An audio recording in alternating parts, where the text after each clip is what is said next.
Pored mene gospodin Zoran Edić, neko ko je alfa i omega u ovom tekvondo klubu Akademac koji je osnovan 2009. godine, to sam sve, ajde kažem, ukrao sa ovog vašeg panoa. Međutim, ajmo za početak, ja sam pitao na ulazu jednog od vaših đaka mlađih, kako da kažem dobroveče, pa sam mislio da je to neka kineska ili japanska vještina. Vi ste mi rekli nešto potpuno drugo. Odakle poteže tekvondo? Šta je tekvondo? Šta je svrha? Čemu teži tekvondo? Tekvondo je borilačka vještina koreanska. Nastala je 1955. Znači, majstori velikih kvanova, takozvanih škola, posle Drugog svjetskog rata, odlučili su da naprave jednu vještinu koja je autohtona koreanska.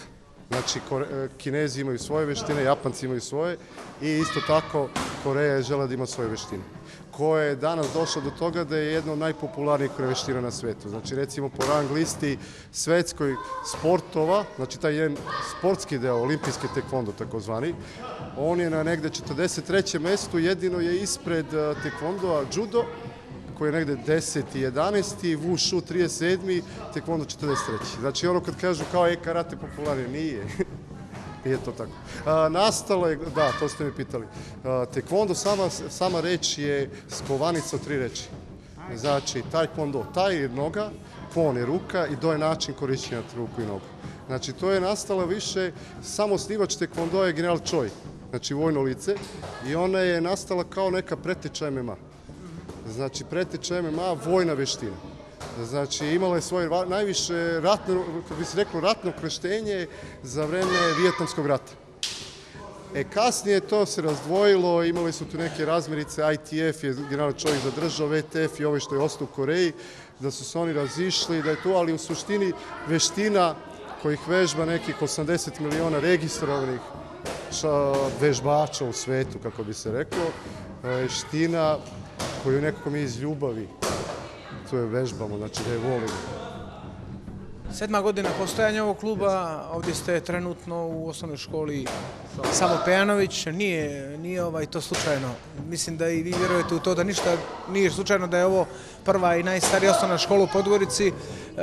Ima to vjerojatno neko značenje koje je vezano za Akademac, ali da li postoje, znamo da imate pregršt medalja, naravno i ovih pehara, sada ste skoro vratili se s jednog prvenstva. Gdje se sve takmičite? Gdje vaši puleni idu van Crne Gore i kakva su ta druženja? Na što se obraća najviše pažnje? Koliko imate članova? Eto, i to pitamo. I kad su treninzi, da to sve povežemo? Ovako, imamo sada, mi smo neku ekspanziju ove godine doživjeli.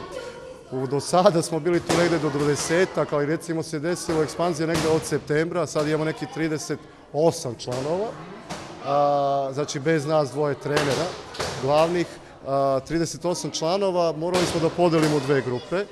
Znači, pravili smo grupe po uzrastu, znači delimo grupe na vrtićnjake, odnosno predškolce, to je prva grupa, druga grupa su mlađi pioniri, to je negde uzrast 7 i 8 i 9, 8 godina, onda imamo pionire 9, 10, 11, kadeti su na 12 do 14, juniori od 15 do 17 i seniori 18 i više.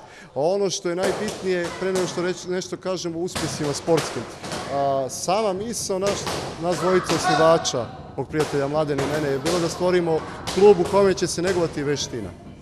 Znači, sportski rezultati su, ne bih rekao u drugom planu, ali nisu nam prioritet. Nama je prioritet upravo to što se rekao, da se oni druže, da uče vještinu, da izučavaju vještinu, da uče principe.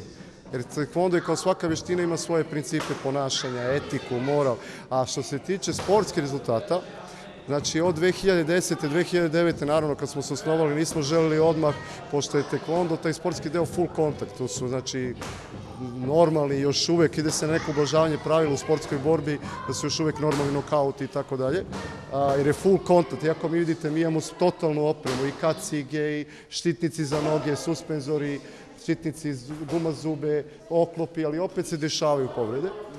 Onda smo mi krenuli sa takmičima tek od 2010. Od 2010. do danas na svim kupovima Crne Gore smo učestvovali, prvenstvima Crne Gore. Onda smo isto tako zastupljeni i u drugom segmentu tekvondoa sportskog dela. Znači, pored toga što se takmiče u takozvanom olimpijskom tekvondou u sportskoj borbi, takmičimo se i u izvođenju formi, pumse. To smo isto tako od početka 2011. Neko vreme sam se ja takmičio čisto da dam postrek. A što se tiče međunarodnih turnira na koje smo bili od prošle godine smo krenuli, znači idemo postupno, nismo želili odmah da srljamo i tu. Prvi turnir međunarodni na koji smo bili je bio Mostar u prošlog novembra, a ove godine smo već bili na međunarodnim turnirima u Bugarskoj, bili smo u stvari na 18. Balkanskom šampionatu. Od ove godine, moramo se to pohvaliti, klub ima i tri reprezentativca u kadetskoj kategoriji, to imamo dve kadetkinje koje su u formama i jednog u borbama. U borbama, znači na Balkanskom šampionatu učestvovali su dva takmičara, u stvari takmičarki i takmičar. Sara Rifović, ona je bila 9. u formama, a Dino Rifović je bio 8. u četvrtfinalu je ispao u borbama. Sada, posle toga smo imali drugi Montenegro trofej. Znači, pored toga učestvuju i ti međunarodni koji su u Crnoj Gori. Podgorica Open, Montenegro trofej. Zadnje što smo bili je bilo sad u subotu. Počeli smo da od ove godine da bude tradicija da idemo i u Tiranu. Sad smo bili drugi Tirana trofej. Vrlo dobra konkurencija. Bilo preko 300 takmičara u borbama i preko 50 u formama. I Dino i Sara su uzeli zlato. Sad je to smo baš zadovoljni. Naravno, mi gledamo to sve ne kao uspjeh, nego šta i mogli da ispravimo. Naredno je 5. novembra opet Mostar, tad ćemo da učestvujemo sa nešto više takmičara i u formi i u borbama, a onda je 30. novembra kup.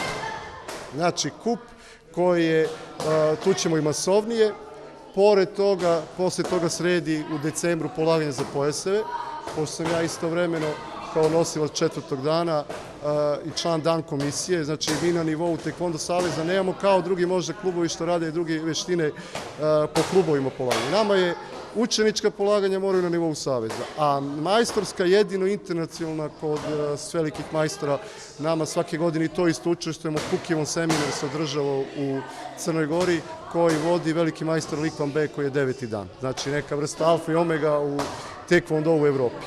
Sad vas moram pitati, ja nisam čuo, ali prvo ćete mi reći koliko Taekwondo savez Crne Gore ima klubova, a onda me interesuje da povežemo da li će uskoro biti, jer ja uvijek čujem ne samo za Taekwondo, nego i za druge neke sporteve, da naši klubovi drugih sportova idu uvijek vani.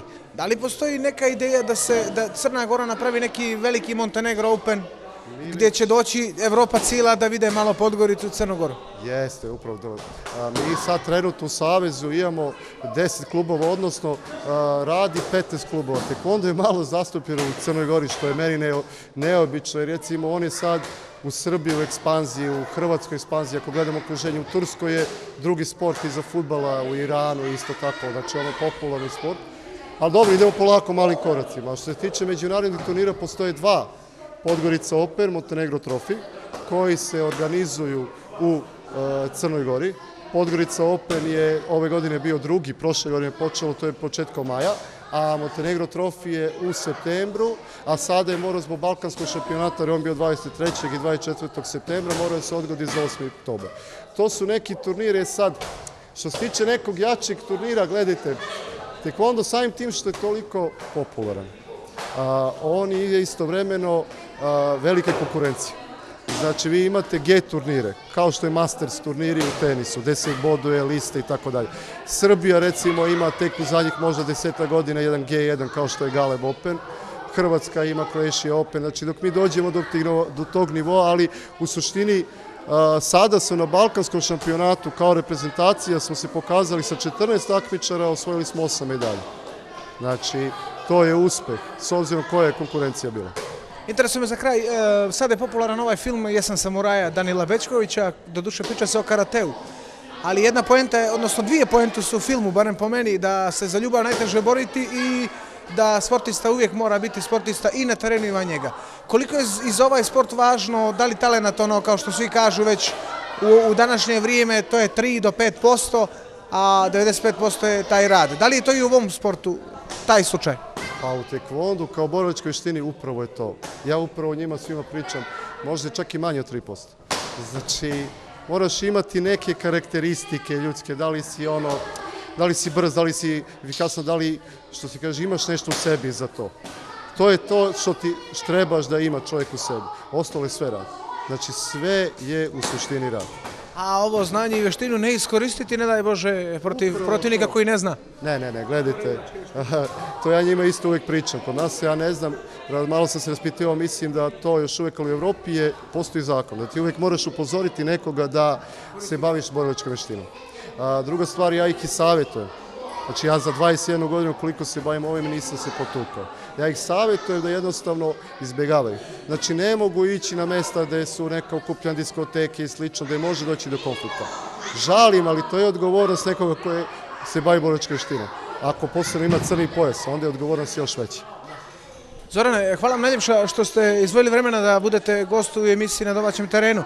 Ja sam vam rekao i mimo kamere, evo sad i ovako javno, da ćete vi biti gost u jednoj od emisija koja će se baviti i vama lično i uopšte jednom dužom i dubljom pričom o tekvondovu, jer zaista emisija od 15 minuta nije toliko, u stvari nije uopšte dovoljna da se predstavi šta je tekvondo i kakav je klub i kako funkcioniše klub Akademac, ali eto, zaista sam želio da našim gledocima širom Crne Gore predstavim Akademac i mali djelić šta je u stvari tekvondo. Dakle, prije svega razvitak duha i tijela, a tek na kraju, ne daj Bože da bi to nešto valjalo da se čovjek sam odbrani. Hvala vam još jednom.